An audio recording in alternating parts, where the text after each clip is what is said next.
Good afternoon and a good night of Shabbos on this Friday. We've all watched in horror and pain and sadness as the Jewish people try to protect themselves against the greatest horrors inflicted on them since the Holocaust. And South Africa has been going to the international court to claim that Israel has committed genocide. Genocide. The people that genocide has been lobbed on and has been tried on more than any other people is the one being accused when it tries to protect itself. And it's doubly painful for me. As you know, Gurney's South African. I got married in South Africa, 24 years ago. And to watch this hypocrisy is unbelievable. And of course, today we found out that David Tiger, this young 19-year-old Jewish boy, who was the captain of the under-19 cricket team for South Africa, has been relieved of his duties simply because he was a Jew. And this outrageousness that we've watched, all these anti-Semites over the last 100 days, and all these progressives and liberals who claim to be speaking in the name of human rights, but yet they have literally ignored the human rights of the Jewish people. And this has to burn within us, this outrage against this hypocrisy. We can't just become accustomed to it. We can't just become acquainted and sigh relief and say this is the reality we live in, but we have to fight it with every strength we have. We have to be angry about it. In this week's Torah portion, we read God speaking to Moses when he tells him to take the Jewish people out of Egypt. And God says, "V'otzeiti otam," and I will take the Jewish people out, mitachat sivlot Mitzrayim, from under the burdens, the stresses, the trials, the tribulations of Egypt. Now the simple word sivlot is as I translated it. It means the burdens, the troubles. But this great Chassidic master, the Chidush She'arim, says like this: the word sivlot could have another interpretation. You know what sivlot could mean? Sivlot in Hebrew, there's a word called savlanut. Savlanut means patience. You're in the bank, you're waiting in line, the bank is about to close, and you're stressed, you're aggravated that you haven't been served yet. And someone tells you, Ega, savlanut, you need to have some patience, you need to relax. You need to be able to lisbol, to be able to tolerate challenges, struggles, and reality of life. That's what lisbol means, savlanut. Says the Chidush She'arim, what God was telling Moses was, I will take the Jewish people out from the patience, the tolerance they have for exile, for challenge, for struggle, for suffering of the Jewish people. God said the only way for the Jewish people to be really free and to be really redeemed from exile is if they stop tolerating it. Try to take a ball and push it under the water. The more you push it, it always pushes up to the top. It always tries to jump back out because naturally it's not supposed to be submerged. And the same has to be with us. We shouldn't be tolerating, in any sense, exile and suffering and anti-Semitism. The moment we tolerate one anti-Semite, the moment we tolerated one rocket, think about what went on in Gaza in the past 20 years.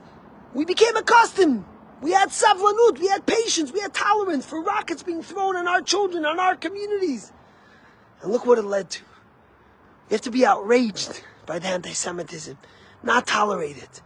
You know, many of the commentaries ask a remarkable question. Why was Moses, the first Jewish leader, grew up in the opulence of Pharaoh's palace? Why didn't God make it that he should grow up with his brethren? After all, he's the one that has to redeem them. He's going to be their first and main leader. And the answer the rabbis give is like this, and it's a remarkable answer. That if Moses would have grown up in the suffering, in the tolerance, in the suffering and the challenges the Jewish people had under Pharaoh, he never would have been able to take them out. Because the Jewish people became accustomed to slavery. They became accustomed to suffering.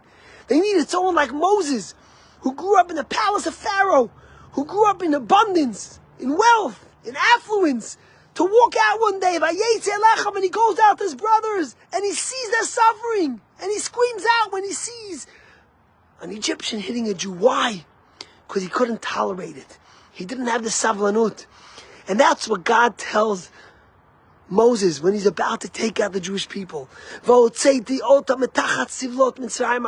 out from being able to tolerate, from being able to live with suffering, with antisemitism, with hate, with unreasonable, with hate for no reason, and hate beyond borders. And that's the message we have to have now. Since October 7th, we have woken up and united as a family, as a community, as a Jewish people. But we must learn to never tolerate the hate. And when we see it in our own community, when we see it made by progressives or by people that chant in the street, if it's Elizabeth Warren, our own senator, we can't say, well, that's part of life. She has to say it. No, we have to fight back. We have to call her out. Because the moment we tolerate antisemitism, rockets, murder, hate, hypocrisy against the Jews, double standard against the Jewish people, is the moment we continue living with it. I don't know if you saw this. I watched this amazing interview with this woman, Hadass Lowenstern. Her husband, Elisha, is a remarkable man, a father of 6 kids. They were married for 13 years. Their oldest child is 12. And on October 7th, when he watched what happened, he looked at his wife and he says, I have to go fight for my people.